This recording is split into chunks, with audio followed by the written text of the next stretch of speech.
Hello and welcome back to another video. So today we're going to be having a look at the Barracks. This is one of the large buildings that you will find in the Garrison. So let's have a look at what it does here. So at level 1, it will give you a chance to do patrol missions. Now these will just pop up at your mission table, just like all these other missions, and they will give you slightly more XP than normal. So it's just another kind of mission that's, decently lucrative, and of course, the extra experience reward means this will help you level up your followers faster, which is totally a good thing. Then at level 2, you will be able to assign a follower to the building, and that follower can accompany you on zones. That's the main thing I'll be showing you today.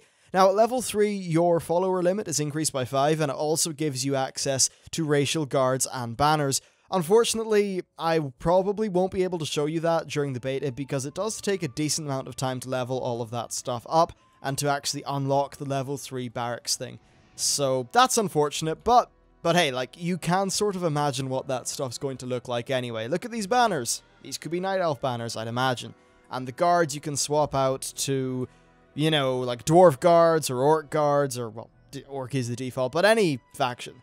And then Death Knights will be able to use the Knights of the Ebon Blade. So let's have a look inside the Garrison, or the Barracks. It's a pretty nice building. It's a little bit empty. So, kind of unfortunate. There's really nothing to do inside here from what I can tell. It's just a bit of window dressing. Now, here is the guy that I have who can do the bodyguarding for me. Now, you can see here, he's got like a little reputation bar thingy. As that fills up, I believe there are 3 levels, and they unlock some more abilities and things like that. So, the more you sort of go out gallivanting with your follower friends, then you will be able to, level them up and, well, level up their rep and unlock some more abilities for them to make them more useful. Now then, let's just have a look at the followers, because there's one thing that is worth showing you. If we find Tomok, or whatever the hell he's called, wherever he might be, there we go, he's got a trait called Bodyguard. Now, only followers with this trait are able to follow you around the place. So let's go and assign him to the barracks, and then I'll go and do a quest or two. So we will grab the barracks, we will hit the button to assign a follower, click on Tomok, and there you go. He is working for us. Now, I've got no idea how to actually assign him to us, though, and get him to come out, but I'm assuming if we run over to him, then maybe we'll be able to talk to him? Maybe? I don't know.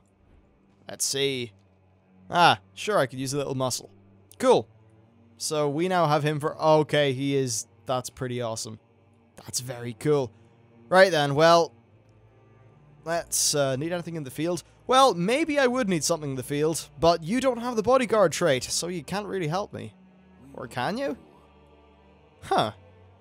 Okay, well, he's coming along as well. Let's hop away to the place where I was going to do this quest in Darktide Roost. I will be back in a minute. Okay then, so we are here in Darktide Roost, and one of the little level 100 daily quest equivalents is here, and we just need to assault this place, which means killing the various mobs, clicking on the various items, and just doing stuff in general. So hopefully Tomok will be of at least some use. So let's just send the pet in, and we'll see how much damage this guy's able to do. A little bit of lag there in him going in. So how hard is Tomok hitting? Actually, pretty hard. Huh. Yeah, look at that. If we have a look at recount here, his attacks are actually really doing a lot of work there. Look at that. He just, killed that thing on his own. Right, I've got to say that if you are going to be, say, I don't know, doing a Steam Weedle Cartel rep and you want a bit of help killing some of those rare mobs, or maybe you're just, fighting rares and elites in general, this is going to be really useful for you. Now, you can also see down here that whenever I kill shit, he gets a reputation increase. So that is how you wrap up with your followers. You basically just kill a lot of things, which is pretty nice. I've got to say, I am rather... I don't know, it's interesting. This is very useful, actually. I'm nearly surprised at how much damage he does. I suppose it is better than them going the other way and having this follower be useless, but I suppose one concern is that this is... I don't know, it could be strange out in Draenor. Maybe it could be too powerful. Of course, it's not like you're going to be able to use this in a dungeon or anywhere where actual balance matters. And of course, as well, I've just noticed that he apparently is a repair vendor. So let's see if I'm able to repair any of my armor from him. It could just be something... What? Okay, so when he's fighting, he's a repair vendor, and when he's not fighting, he is not a repair vendor. How useful. So I've been doing all this, we've got 6% completion here, so that gives you a rough idea. These things take like, I don't know, 10 to 20 minutes to do. It's basically Renown Heart from Guild Wars 2. So having someone like Tomahawk here to help you out will be helpful.